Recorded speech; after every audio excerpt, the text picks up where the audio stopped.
Olá pessoal, retornamos então com a nossa 18ª aula, em que a gente vai trabalhar agora outro dos 3 livros, né, da trilogia que a gente vem trabalhando ao longo desse curso, que passa por então a escritura e a diferença, com o primeiro trabalho que a gente analisou. Depois nós trabalhamos um pouco, trabalhamos bastante, né, as últimas 5 ou 6 aulas, se eu não estou enganado, a gramatologia. E finalmente então a terceira obra, né, aquela que é a mais técnica, digamos assim, das 3, que é a voz e o fenômeno, né? Então a voz e o fenômeno é um livro em que Derrida vai trabalhar aquele que foi o primeiro autor ao qual ele se dedicou, né, que é o Edmund Husserl. Esse alemão, Edmund Husserl, como eu já falei na aula sobre fenomenologia, né, ele foi o inventor dessa ideia da fenomenologia, né, e depois foi seguido por outro dos filósofos que mais influenciaram Derrida, que foi o Martin Heidegger, né, assim como também alguns contemporâneos e conterrâneos de Derrida, como é o caso, por exemplo, do Jean-Paul Sartre e do Maurice Merleau-Ponty. Então, nessa obra, né, essa obra tem um caráter peculiar, né? Aparentemente, e aqui é uma análise ligeiramente, digamos assim, sociológica que eu faço e um tanto quanto biográfica, ou seja, não analisando estritamente pelo texto, mas tentando pensar a partir do contexto socio-histórico no qual o Derrida estava colocado, né? Se vivia na França um misto de, na década de 60, né? Um misto de uma explosão de um certo pensamento politicamente engajado, né, e que tinha elementos de crítica ao marxismo e assim por diante, mas simultaneamente um desejo de retomada da filosofia e da ciência no seu aspecto mais técnico, né? Ou seja,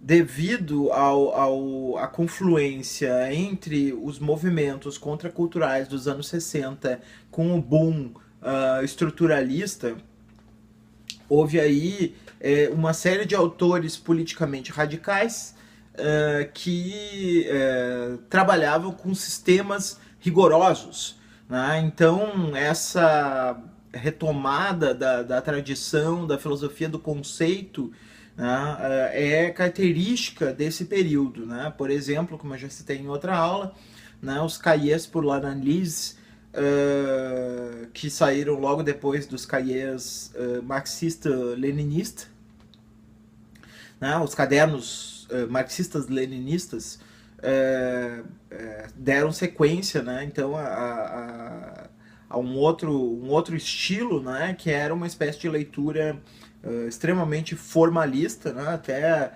acho que é um vínculo subestimado, não digo um vínculo existente, mas uma possibilidade de aproximação até pouco tempo subestimada, essa aproximação entre filosofia do conceito francesa e filosofia analítica, né, porque ambos têm essa característica mais formal, né, embora sob pressupostos diferentes. Então, essa era uma época assim, de uma certa afirmação, né, de uma filosofia técnica rigorosa, em contraponto àquela filosofia humanista que havia preponderado na década anterior, na década de 50, né, sobretudo em relação a Sartre, mas com um grande número de filósofos mais ou menos próximos dessa ideia, né? Como a gente já falou várias vezes, como Gabriel Marcel, como Teilhard de Chardin, como o próprio Emmanuel Levinas, né? Uma série de autores que vão trabalhar com esse humanismo, né? E esse humanismo vai ser um humanismo existencial. Então, Derrida vai querer se inscrever nessa chave que é a chave preponderante da sua época, né? Essa chave mais conceitual, mais técnica, e então vai buscar em Husserl aquele autor que é, digamos assim, a referência disso. Né? Husserl vai significar para Derrida duas coisas. Primeira, a de que ele vai poder reconstruir algo que foi uma trajetória equivocada que Sartre teria dado, né, para o pensamento de Husserl e Heidegger. Né? Ele vai construir o pensamento de Husserl e Heidegger fora da chave humanista. E a outra oportunidade é que, paralelamente, né, aos esforços, por exemplo, de Althusser, de pensar o materialismo, né, entre outros autores dessa época, de desenhar alternativas, né, Derrida vai poder, então, encontrar em Husserl uma espécie de, digamos assim, terreno fértil, né, para produzir uma filosofia do conceito rigorosa de matriz própria. Né? Então, digamos assim, esses são alguns elementos que, a meu ver, levam Derrida a buscar em Husserl uma referência, porque, ao contrário do que alguns pensam, né, e aqui é uma divergência pontual que eu tenho em relação a alguns leitores de Derrida e mais ainda de Husserl, que procuram responder aos problemas mencionados pela Voz e o Fenômeno, né? Eu não acho que o pensamento de Derrida pode se aproximar de uma fenomenologia. Né? Eu acho que nisso ele é diferente, inclusive do Levinas, embora Levinas tivesse, de certa maneira, buscado transbordar da fenomenologia, usado a fenomenologia apenas como ponto de partida, né? Por exemplo, o Ricardo Tien de Souza, que foi o meu orientador, costuma dizer que Derrida fazia uma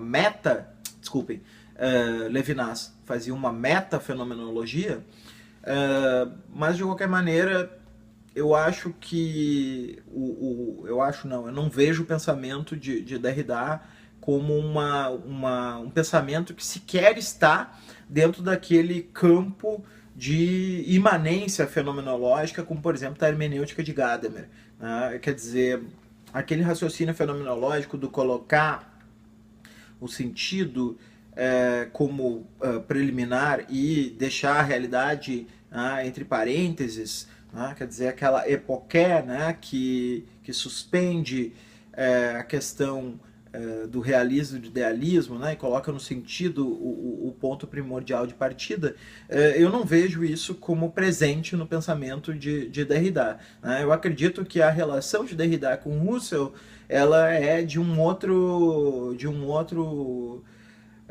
num outro sentido que não esse sentido. Deixa eu tentar explicar isso, que eu sei que é bastante complexo. Então a gente já falei diversas vezes, que a primeira aproximação de Derrida com Husserl foi uma aproximação na qual Derrida vai comentar um dos textos de Husserl, que é A Origem da Geometria. E nesse comentário o problema central aí é o problema da natureza da idealidade, do estatuto das idealidades matemáticas. E Derrida vai defender, vai enxergar naquele texto de Husserl a possibilidade de pensar a escritura como condição para a idealidade matemática, ou seja, se nós não tivéssemos uma superfície na qual nós inscrevemos as idealidades não seriam pensáveis como tal. Então a superfície é a condição de possibilidade das idealidades, mas não uma condição de possibilidade que eu possa jogar fora, né? Como um sujeito que sobe o andar e joga fora a escada. Né? Na verdade, não existe idealidade, né? Não é sequer pensável uma idealidade fora do campo da sua inscrição material. Né? Então, por exemplo, né, o queimar a última biblioteca e morrer a última pessoa que conhece ainda o lastro escrito da idealidade significaria o fim da idealidade. A idealidade não continuaria existindo num lugar ideal, né, num lugar platônico no qual ela estaria inscrita. Né? Se a gente, como eu já falei isso uma outra vez, né, pegando, por exemplo, o Karl Popper, né, que é um autor que eu gosto bastante, ele vai falar do mundo 3, né, ele vai falar do mundo 1, do mundo 2, né, o mundo 1, o mundo físico, o mundo 2, o mundo mental, e o mundo 3 seria o mundo das idealidades, né, o mundo, uma espécie de mundo platônico aí. Derrida vai rejeitar essa ideia de um mundo platônico onde estariam inscritas as idealidades e colocar apenas um único mundo material, né, no qual tudo precisa se inscrever, né, e aqui um conceito que a gente não trabalhou e não vai trabalhar porque está fora desse primeiro momento, que é o conceito de cora, né, platônico, vai ser essa espécie de plano de imanência, né, no caso de Derrida, usando uma nomenclatura de Deleuze, só para fazer uma analogia possível, né, mas em Derrida a gente poderia aproximar dos conceitos de palimpsesto, de subjétio, né, para pensar essa superfície de inscrições que é a cora. Né? Então a gente vai ter uma única superfície de inscrições. Essa superfície não é um container no qual as coisas se colocam dentro, né? Essa própria superfície se modifica, né? Ela mesma é plástica, né? Mas nada existe que não esteja inscrito nessa superfície, né? Então não existe um outro plano transcendente, né, no qual estariam gravadas as formas ideais e assim por diante, né? Então Derrida vai ver no postulado de Husserl de que aquilo que é o mais abstrato, né, que é a idealidade matemática, demanda algo concreto e material para existir, exatamente, né, a possibilidade de superar a divisão entre material e ideal que o platonismo filosófico sempre, de certa maneira, reafirma sobre múltiplas modalidades. Né? Então a gente pode ver aqui que o problema de Derrida em relação a Husserl nesse primeiro momento não é exatamente um problema tipicamente da fenomenologia enquanto uma espécie de epistemologia, né? Mas sim o problema de uma ontologia formal, né? Que é algo que, como eu já mencionei, né, na aula sobre a fenomenologia, que é algo que, por exemplo, a Suzanne Bachelard, né, filha do Gaston Bachelard e professora de Derrida, né, só para dar um pouco a localização dela, já vinha investigando no seu Lógica Formal e Lógica Transcendental, né, a possibilidade de pensar o pensamento de Husserl como uma tentativa de elaboração de uma Mathesis universalis, né? Quer dizer, seguindo esse projeto cartesiano e leibniziano, né? numa nova formatação. Né? Então Husserl teria buscado recuperar esse projeto, né? Agora pela fenomenologia. Né? E só uma última observação, pelo outro lado, né? Como eu já falei, eu acho isso na aula de epistemologia, por um outro lado, vinha toda uma incorporação da cibernética, né, com uma possibilidade de ocupar esse lugar da Mathesis universalis, na medida em que ela é uma teoria da informação, mas essa informação não é mais uma informação abstrata, e sim uma informação concreta. Essa visão vai se encontrar com o hegelianismo do Jean Hippolyte, né, que vai ver com muito otimismo essa incorporação da cibernética para a filosofia, como que dialogando com o seu hegelianismo, sua ideia de sistema hegeliano, né? E continuada, o próprio Hipólito menciona isso num texto, continuada pelo Michel Serre, né? Com uma teoria geral que combina um pouco com essa ideia de matrizes universais da ontologia formal. Bom, a voz e o fenômeno. Eu vou fazer uma explicação heterodoxa desse livro, né? Não vou seguir estritamente os termos colocados, porque, como toda desconstrução, a desconstrução desse livro, ela é uma desconstrução que usa os recursos internos da própria obra para pensar a obra, né? O que significa dizer que eu teria que enveredar por toda uma linguagem husserliana, né, que é extremamente difícil, extremamente complexa, extremamente rigorosa, e também varia. O trabalho de Husserl é sempre um work in progress, né, e eu não tenho nesse momento, né, tempo, né, para fazer uma leitura detalhada da voz e o fenômeno, para colocar isso nos exatos termos em que está no livro, né? Eu vou tentar então só traduzir a ideia geral do livro, que evidentemente, né, eu já li e conheço, né? Embora não seja exatamente o meu foco principal, né? Eu prefiro, por exemplo, trabalhar com a gramatologia, né? Mas se a gente pensar a voz e o fenômeno, né? Fenômeno, obviamente, é uma menção à fenomenologia, né? Essa ideia própria de Husserl. E se a gente só parar para analisar o título, a gente já vai ver que Derrida faz uma associação entre o fenômeno e a voz. Né? E a voz, vamos lembrar, esse livro é exatamente do mesmo ano da gramatologia, e segundo Derrida poderia ter sido um livro só com a gramatologia.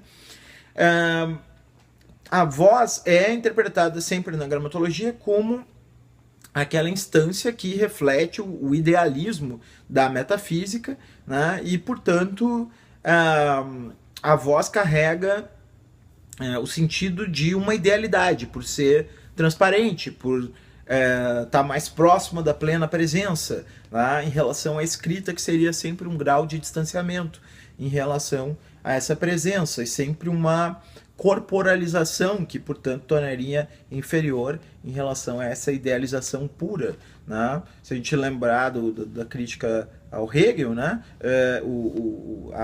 O sistema hegeliano, se interpretado na chave, né, de uma consumação da metafísica, é a progressiva espiritualização, né, do material até chegar, né, a uma idealidade pura, né? E, consequentemente, a inscrição é sempre um elemento de imperfeição em relação a uma idealidade que vai chegar no seu ápice quando se fizer plenamente presente a si mesma, né? E então, quando o Derrida coloca a voz do lado do fenômeno, né, ele está colocando que, de certa maneira, a fenomenologia husserliana, apesar de não simplesmente estar presa dentro de uma metafísica clássica, né, ela ainda reproduziria algo dessa metafísica na medida em que ela reafirmaria esse privilégio da voz sobre a escrita, né, enquanto a voz enquanto esse algo que está mais próximo da plena presença, né? E Derrida vai tentar mostrar isso mostrando o privilégio sempre do presente vivo no pensamento husserliano, né? Que seria essa tentativa típica da metafísica de apagar, né, esse distanciamento do ser com aquilo que não se deixa conter, né? Seria, digamos assim, essa tentativa de sempre controlar esse processo de dispersão, né, e de não presença, né, que tumultua qualquer tentativa de representar a coisa da maneira mais presente a si própria, né, tal como a metafísica sempre pensa, né? Então, esse aspecto espectral das coisas, né, que Derrida nesse primeiro momento vai associar muito a ideia de diferença, né, como nós vimos na aula passada, vai ser contido por esse privilégio do presente vivo, né? E ao lado desse privilégio do presente vivo, né, e do privilégio da voz, vai existir para Derrida, em Husserl, sempre uma dualidade entre aquilo que é dito e aquilo que se quer dizer. Como se o dito ele sempre tivesse uma camada prévia ideal, né, que não se confundiria com a sua forma colocada. Né? E para Derrida, essa ideia por exemplo, do querer dizer de Husserl, né, isso vai aparecer até mais claramente em um texto posterior, que está lá no Margens da Filosofia, em que Derrida justamente vai trabalhar esse querer dizer. Esse querer dizer seria ainda um resto da metafísica no pensamento de Husserl, né, na medida em que afirmaria algo fora do que é dito, e portanto fora do que é inscrito, né, como se esse algo existisse num lugar nenhum, né, silencioso, e nós estivéssemos sempre em busca desse algo. Né? Então aqui vai acontecer aquele processo que Derrida sempre vai trabalhar na gramatologia e em outros escritos, né, que é uma certa coincidência entre a arqué e o telos, né, entre o fundamento e o telos, a finalidade, né, no sentido de que quando o fundamento não está lá atrás, ou seja, quando esse algo que está por trás não é descrito dessa maneira como algo que está por trás, ele é colocado lá na frente, com uma ideia regulativa. Né? E aí Derrida vai ver que Husserl vai usar essa ideia regulativa kantiana, né? Como algo que, bom, pode até ser que nós estejamos sempre na imperfeição do dito, mas isso não significa que nós não vamos alcançar lá no fim, ou pelo menos buscar chegar lá em algum momento, mesmo que nunca cheguemos, né?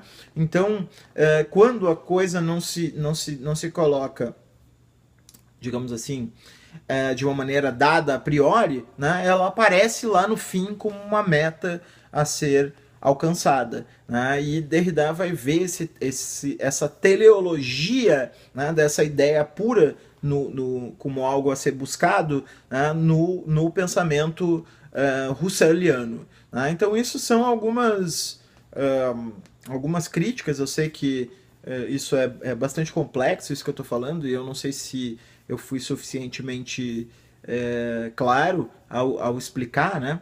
Mas é uma espécie de recorrência, e Derrida vai falar isso várias vezes ao longo do livro, recorrência do ilemorfismo, né? Da ideia de que existe uma forma perfeita, né, que se ajusta numa matéria imperfeita dentro do pensamento husserliano. Né? E a noção desse processo de formação da forma, de constituição da forma, para Derrida, como nós vimos na aula passada, é muito mais próximo da ideia do Simondon, né, de um processo de individuação a partir de um fundo pré-individual, né, no qual forma e matéria não estão em oposição. Né? Não existe uma pré-forma, né, que se coloca a partir de uma matéria informe. Né? Na verdade, esse processo é um processo conjunto, né? Um processo de individuação, que, portanto, não pode ser reduzido, né, a essa dualidade entre uma matéria contingente e uma forma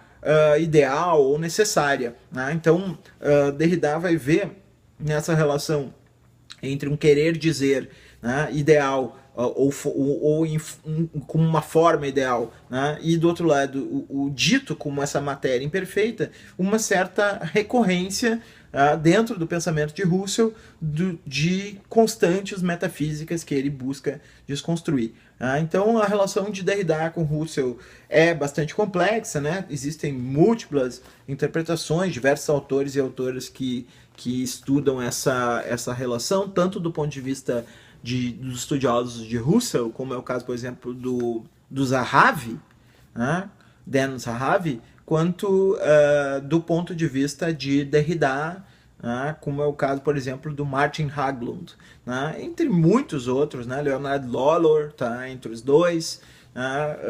Aqui no Brasil a gente tem a professora Alice da Federal de Minas Gerais, que investiga essa questão. Então, há muitas pessoas investigando essa relação. Eu tentei só fazer um esboço de alguns pontos que, para mim, são importantes, né, nessa relação de Derrida, que é um autor né, extremamente voltado, né, como ele próprio coloca o seu trabalho para o trabalho da desconstrução, com Russell, que é, digamos assim, um grande restaurador, né, do projeto metafísico, um autor tipicamente técnico, né, em relação a um autor supostamente literário, que seria Derrida. Né? Então, acho que também pensar a voz e o fenômeno e pensar essa relação de Derrida com Russell ajuda a gente a afastar um pouco essa imagem, né, de que Derrida é só um produtor de metáforas e que não está interessado na verdade, no sentido, né, e em rigor filosófico. Né? É bem diferente a ideia que Derrida tem do trabalho filosófico. Né? Então, esses são alguns traços gerais, né? Como eu disse, me daria bem mais. Seria, o ideal seria, né, eu desenvolver isso nos exatos termos do livro, mas eu só procurei fazer um esboço, né, para despertar a curiosidade de vocês na direção da leitura desse trabalho, A Voz e o Fenômeno. Certo? Até a próxima aula. Nos vemos por lá.